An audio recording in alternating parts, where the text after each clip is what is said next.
पाकिस्तान की तरफ से जो अमरीकी कॉन्फ्रेंस थी बराए जमहूरियत, उसके अंदर शिरकत से इनकार, और साथ में ही पाकिस्तान का ये ऐलान कि वो किसी ब्लॉक का हिस्सा नहीं बनेगा। अमरीका के ज़ेर एहतमाम एक 2 रोज़ा कॉन्फ्रेंस आज से शुरू हो रही है और इसका मौजू जो है वो जमहूरियत रखा गया है। इसमें पाकिस्तान समेत 100 से ज़ायद जो ममालिक हैं उनको शिरकत की दावत दी गई है। ताहम दफ्तर खारजा की जो प्रेस रिलीज़ गुज़श्ता रोज़ सामने आई, उसके मुताबिक पाकिस्तान ने फ़िलहाल इस कॉन्फ्रेंस में शिरकत से इनकार कर दिया है और कहा यह है कि जमहूरियत एक ऐसा इशू है जिसके ऊपर मुस्तक़बिल में किसी भी मुनासिब वक्त पर पाकिस्तान वाशिंगटन से बात करना चाहेगा। पाकिस्तान ने यह भी वाज़े किया कि वो अमेरिका के साथ अपने ताल्लुकात को बहुत ज़्यादा अहमियत देता है और मुस्तक़बिल में उन्हें मज़ीद मजबूत बनाने का भी ख्वाहिशमंद है। दिलचस्प बात यह है कि इस कॉन्फ्रेंस में अमेरिका की तरफ से बहुत से लोगों को, बहुत से ममालिक को शिरकत की दावत तो दी गई, मगर 2 जो इमर्जिंग सुपर पावर्स कहा जा सकता है, या जो 2 पावर्स हैं, चीन और रूस, उनको दावत नहीं दी गई। चीन की जगह ताइवान को कॉन्फ्रेंस में मदऊ किया गया और इस पर भी सवाल उठाए गए। दूसरी तरफ वज़ीर आज़म इमरान खान साहब ने आज एक अहम बयान दिया है कि आलमी सूरत हाल जो है एक दफ़े फिर सर्द जंग की तरफ बढ़ रही है और इसकी वजह से आलमी सतह के ऊपर मुख्तलिफ ब्लॉक्स बन रहे हैं। और उन्होंने ये भी कहा कि पाकिस्तान किसी भी ब्लॉक का हिस्सा नहीं है। वज़ीर आज़म साहब का ये भी कहना था कि पाकिस्तान की ख्वाहिश है कि वो अमेरिका और चीन के दरमियान जो एक सफारती तनाव है उसको कम करने में अपना किरदार अदा करे। क्या कॉन्फ्रेंस में शिरकत से इनकार पाक और अमेरिका की जो ताल्लुकात हैं उनके अंदर किसी मुमकिना बिगाड़ की तरफ कोई इशारा दे रहा है, और क्या वाकई पाकिस्तान जो है वो किसी भी ब्लॉक का हिस्सा बनने से इनकार करके एक इंडिपेंडेंट इस तरह की फॉरेन पॉलिसी रख सकता है? इस सारे मामले पे गुफ्तगू करने के लिए आज हमारे साथ मौजूद हैं एजाज़ अहमद चौधरी साहब, सेक्रेटरी खारजा हैं, साबिक सफ़ीर बराए अमरीका, और हमारे साथ मौजूद हैं जाहिद हुसैन साहब, सीनियर तज्ज़ियाकार हैं, मुसन्निफ़ हैं, ऐसे अमूर पे गहरी नज़र रखते हैं। Welcome to the show gentleman. Chaudhary साहब, आपसे गुफ्तगू का सर आगाज़ करेंगे। आप किस तरह देख रहे हैं सर ये जो पाकिस्तान की तरफ से प्रेस रिलीज़ आई, शिरकत से इनकार किया, बहुत दिन कयासराई होती रही इस्लामाबाद में, लोग बार बार ये डिस्कस भी करते रहे कि पाकिस्तान एक्सेप्ट करेगा कि नहीं, तो क्लियरली अब कुछ लोगों का ख्याल या खदशा था कि पाकिस्तान ये डिबेट कर रहा है कि जाना है कि नहीं। Was it a surprise to you and how do you see the decision? जी, मुझे बिल्कुल सरप्राइज नहीं मिला, ना ये मुझे कोई हैरत नहीं हुई इसके ऊपर। उसकी वजह यही फैसला होना चाहिए था। हाँ, ये आप कह सकते हैं कि थोड़ा पहले होना चाहिए था। देखिए, शुरू से इस समिट के बारे में एक तजादात सामने आए और कंफ्यूजन पैदा हो गई कि ये समिट सियासत है बैनुल अक़वामी या यानी इक़दार है, यानी वैल्यूज की, ये वैल्यूज की बात हो रही है या पॉलिटिक्स की बात हो रही है। गुमान ये है कि ये सियासत की नजर हो रही है, जिसमें रूस और चीन के खिलाफ एक और नुक्ता जो है अमेरिका इकट्ठा कर रहा है सारी दुनिया को उनके खिलाफ। तो इस वजह से मेरा नहीं ख्याल कि पाकिस्तान को इस किस्म की सियासत में दाखिल होना चाहिए था। दूसरी बात यह है कि पाकिस्तान एक ऐसा मुल्क, हिंदुस्तान, उसमें शामिल किया हुआ है जिसकी जमहूरियत पर बड़े बड़े सवाल उठाए जा रहे हैं। अभी मैं फ्रीडम हाउस की रिपोर्ट पढ़ रहा था, उन्होंने भी उनके ऊपर सवाल उठाए कि अब ये क्या डेमोक्रेटिक ऑटोक्रेसी, इस तरह का कोई उन्होंने नाम लिया है उसके लिए। तो why should Pakistan rub shoulders with Modi regime there? तो मेरा ये ख्याल है कि पाकिस्तान ने दुरुस्त फैसला किया है, लेकिन प्रेस रिलीज जिसका भी आपने जिक्र किया वो बिल्कुल अच्छी वर्डिंग की है कि इसका ये मतलब नहीं है कि हम अमेरिका के इनिशिएटिव को स्नब कर रहे हैं या धुतकार रहे हैं। ये बिल्कुल मकसद नहीं है। मकसद सिर्फ ये है कि हमारे ताल्लुकात बड़े अहम हैं, वो हम रखेंगे उनके साथ।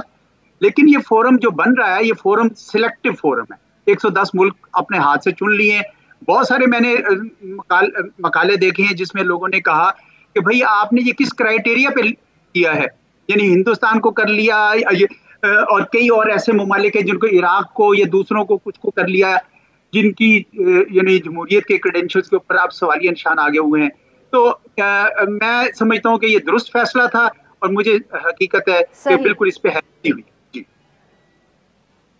जाहिद हुसैन साहब, सर एजाज चौधरी साहब का आपने सुना व्यू, उनके ख्याल में सही फैसला किया था, पर सर क्योंकि हम बार बार ये बात करते रहते हैं कि अमेरिका के साथ जो पाकिस्तान के ताल्लुकात हैं वो इतने आइडियल या इतने अच्छे नहीं हैं जितने शायद पाकिस्तान चाहता है। ये जो फैसला हमने किया है, चाहे सही हो, क्या ये मामले को ज़रा ज़्यादा जिसको हम कह सकते हैं ना कॉम्प्लिकेट कर सकता है? जो हमारे ताल्लुकात हैं उनके अंदर तनाव कोई बढ़ सकता है या सरमहरी बढ़ सकती है इसकी वजह से? देखिए अरफा, ये बात सही है कि पाकिस्तान के लिए फैसला बहुत मुश्किल था। मेरा ख्याल इसी वजह से इसको काफ़ी देर के बाद जो है ये सामने आया है, लास्ट मोमेंट पे जिसको कह सकते हैं वो आया है। ये बात बिल्कुल सही, जैसे चौधरी साहब कह रहे थे कि देखें ये इसका जो पूरा मकसद है, कहा तो जाता है कि इसका मकसद ये है कि जमहूरियत को फ़रोग़ देने के लिए है और ह्यूमन राइट्स के मसले पे दोनों चीज़ों का जिक्र किया गया है इस पूरी कॉन्फ्रेंस के उसमें। लेकिन वही बात आती है कि फिर उसका ब्रॉडर क्या मतलब हो सकता है। जब ताइवान को जब वहाँ पे शिरकत की दावत दी गई है तो उससे तो पूरा एक मसला उसकी नौयत ही तब्दील हो जाती है। फिर आप देखें कि यही सबसे बुनियादी चीज़ है कि क्राइटेरियन क्या रखा गया है।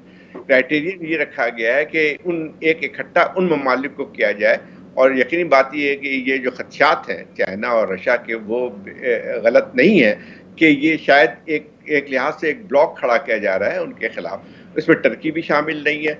तो ये यानी ऐसी चीज़ें नज़र आती हैं कि क्या मतलब टर्की को अगर आपने शामिल नहीं किया है, चलिए आप बहुत से मसले हो सकते हैं वहाँ पे, ह्यूमन राइट्स के मसले हो सकते हैं, लेकिन ऐसे तो बहुत सारे ममालिक इसमें शरीक हैं जिसमें यानी एक लिहाज से जो है ह्यूमन राइट्स के बहुत मसाइल हैं, जिसकी इंडिया की मिसाल भी दी गई है। बिल्कुल सही है कि वहाँ पे जो है कश्मीर का मसला है, दूसरी चीज़ों का उस पर है, जो ये वेस्टर्न कंट्रीज हैं बिल्कुल खामोश है। अब ये बात आती है कि देखें इसके असरात क्या होंगे। असल चीज़ तो आप जो बात कर रही हैं कि असरात की बात है कि हमारे और अमेरिका के ताल्लुकात में सरदमोरी है, और वो जो हमें नज़र आती है, और उसका मेरे ख्याल इसकी वजूहात भी हैं मौजूद से, जो अभी आज अचानक नहीं हुई है सरदमोरी, ये काफ़ी अरसे से चली आ रही है। पाकिस्तान और अमेरिका के ताल्लुकात जो हैं तकरीबन 4-5 साल से जो है वो ट्रांजैक्शनल रहे हैं बहुत हद तक, जिसमें एक दूसरे की ज़रूरत जहाँ पड़ती है एक दूसरे के जो है अफगानिस्तान के हवाले से थी, वो उस वक्त कायम थी। लेकिन इस वक्त अमेरिका की जो एड है, जो चाहे सिविलियन हो चाहे मिलिट्री हो, वो तकरीबन ख़त्म हो चुकी है। अब ये बात कहना कि जो है इसकी वजह से कुछ और होगी, तो हाँ उस पर असर तो पड़ेंगे, ये नहीं कहना है कि बिल्कुल ही असरात नहीं पड़ेंगे, तो ये बात सही नहीं होगी। लेकिन बात यही है कि अगर ब्रॉडर पिक्चर हम देखें पाकिस्तान के लिए, तो फिर उनके पाकिस्तान के लिए बहुत ही मुश्किल था कि वहाँ पे जाए इस सूरत हाल में जहाँ पे इसकी खुद सवालिया निशानात बहुत ज़्यादा हैं इस कॉन्फ्रेंस के बारे में। बिल्कुल। एजाज चौधरी साहब, जैसे जाहिद साहब ने भी जिक्र किया पाक अमरीका ताल्लुकात का, और सर जो आज फिर बहुत जो वज़ीर आज़म साहब के कमेंट्स हैं कि वही दुनिया जो है वो एक सर्द जंग की तरफ जा रही है।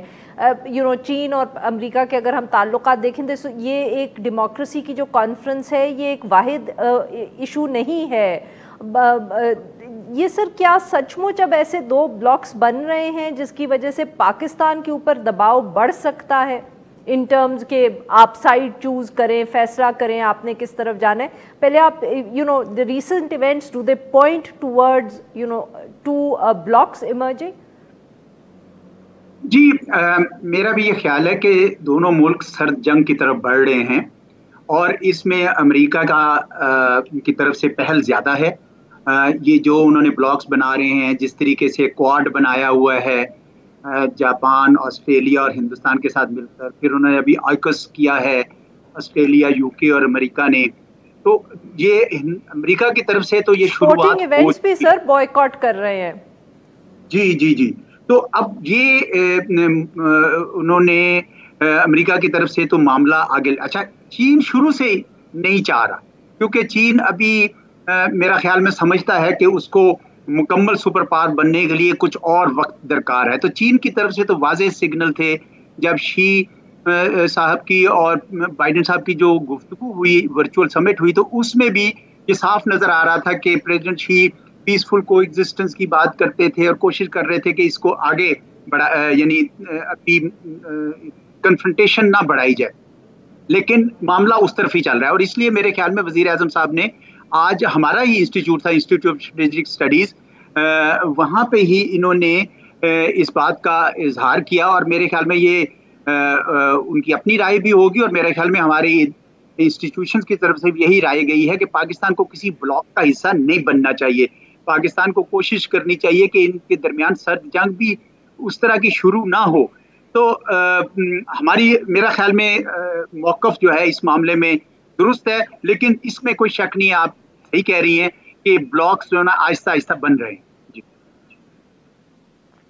जी जाहिद साहब, और अगर वही बात कि अगर ब्लॉक बनेंगे तो पाकिस्तान के ऊपर दबाव सर कितना बढ़ेगा, कितना आसान या मुश्किल होगा? देखिए दबाव तो जी, सॉरी जाहिद साहब, सॉरी मैं समझा, मैं बात करूंगा। जी जाहिद साहब प्लीज। देखिए, जो पाकिस्तान की अपनी जियोग्राफिकल सिचुएशन है, जियो स्ट्रेटेजिक सिचुएशन जो है, उसमें इस चीज़ का तो असर ज़रूर पड़ेगा। पाकिस्तान की चाइना से बहुत अच्छे ताल्लुकात हैं, और अगर फ़र्ज़ कीजिए कि जो है वो ये एक लिहाज सर्द जंग तेज़ होती है और इस खत्ते में, तो उसके असरात पाकिस्तान पे भी पड़ेंगे। ये कहना कि पाकिस्तान में बिल्कुल नहीं पड़ेंगे, ये बात सही नहीं होगी। और ये पाकिस्तान के लिए मतलब ये बात भी है कि पाकिस्तान ने भी कई दफ़ा कहा है कि वो किसी ज़ीरो सम गेम का हिस्सा नहीं है। हर पीर से जुमे अपना पसंदीदा शो न्यूज़ वाइज YouTube पर देखने के लिए डॉन न्यूज़ के ऑफिशियल चैनल पर आएं और सब्सक्राइब करना मत भूलें, बेल आइकॉन को प्रेस करें।